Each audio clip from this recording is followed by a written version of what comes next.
গত কয়েকদিন কিন্তু বৃষ্টিপাতের পরিমাণটা কম ছিল, তবে আমরা 2 দিন আগে থেকে পূর্বাভাসে বলছিলাম যে আজকে থেকে বা গতকালকে থেকে বৃষ্টিপাতটা বেশি হবে, এবং গত 24 ঘন্টা কিন্তু আমাদের যে পূর্বাভাস ছিল সেখানে আমরা বলছিলাম ঢাকা, খুলনা, বরিশাল, চট্টগ্রাম, সিলেট এই অঞ্চলগুলোতে অনেক জায়গাতেই মাঝারি ধরনের ভারী থেকে ভারী বৃষ্টিপাতের সম্ভাবনা রয়েছে। এই ধারাবাহিকতায় কিন্তু আপনার দেখেন রাত্র থেকে বৃষ্টি শুরু হয়েছে, এবং ঢাকার যে বৃষ্টিপাতটা হয়েছে গতকাল রাত 12টা থেকে সকাল 6টা পর্যন্ত 34 মিলিমিটার বৃষ্টি হয়েছে। এরপরে সকাল 6টা থেকে 9টা পর্যন্ত 3 ঘন্টায় আরো 71 মিলিমিটার বৃষ্টিপাত হয়েছে।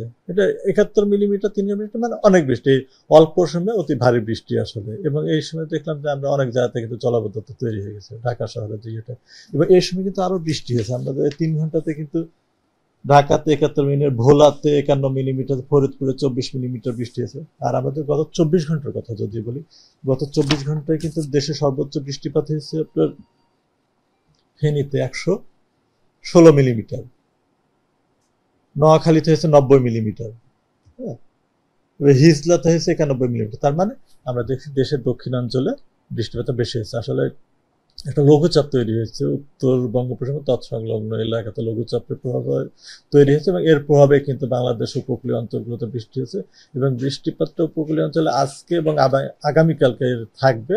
এই মাঝারি ধরনের ভারী থেকে ভারী বৃষ্টি হতে, এরপরে কিন্তু বৃষ্টিপাতটা কমে যাবে, এবং বর্তমান যে অবস্থা দেশের উত্তর অঞ্চলে কিন্তু বৃষ্টিপাতটা তুলনামূলকভাবে কম হচ্ছে। এরকমই থাকে, আগামী 2 দিন এরকমই থাকবে, এবং 2 দিন পরে বৃষ্টিপাত আরো কমে যাবে।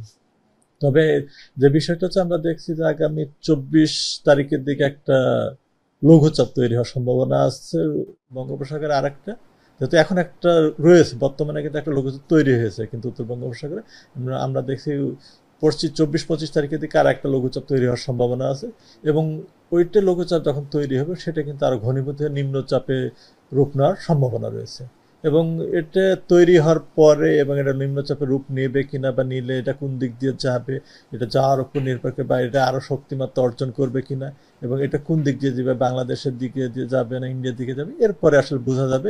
এবং যে দিক দিয়ে যাবে সেই ক্ষেত্রে তার বৃষ্টিপাত, ওই অঞ্চলগুলোতে বৃষ্টিপাতের পরিমাণ বেশি হবে, ভারী থেকে অতি ভারী বৃষ্টিপাতের সম্ভাবনা থাকবে যে অঞ্চলে এটা অতিক্রম করবে। তবে এটা এখনো বলার সময় আসে, এটা হওয়ার পরে হয়তো আরো বোঝা যাবে।